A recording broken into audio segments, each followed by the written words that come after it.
Viral, mobil box berenang di pantai diduga akibat lupa menarik rem tangan. Beredar video di media sosial yang memperlihatkan sebuah mobil box terperosok di pantai. Video tersebut diunggah oleh akun TikTok @ririnindriani6 pada Selasa 11 Mei 2022. Dalam video tersebut, terlihat satu mobil box berwarna putih dan boxnya berwarna abu-abu telah terperosok di pesisir pantai.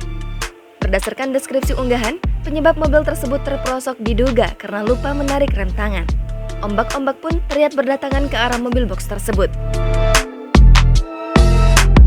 Para pengunjung dan warga sekitar pun bahu-membahu bekerja sama agar mobil box yang terjebak dapat kembali.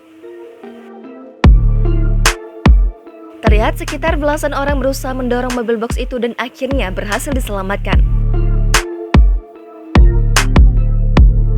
Terdengar juga suara tertawa dari pengunjung yang menonton kejadian tersebut.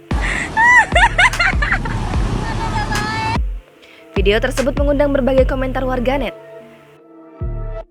Banyak warganet yang bercanda mengatakan bahwa mobil box itu sengaja terperosok untuk berenang dan mencari ikan.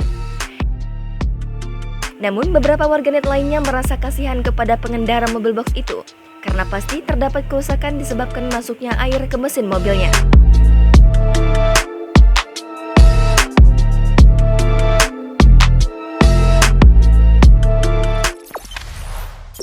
Jangan lupa subscribe, share, komen, dan like ya!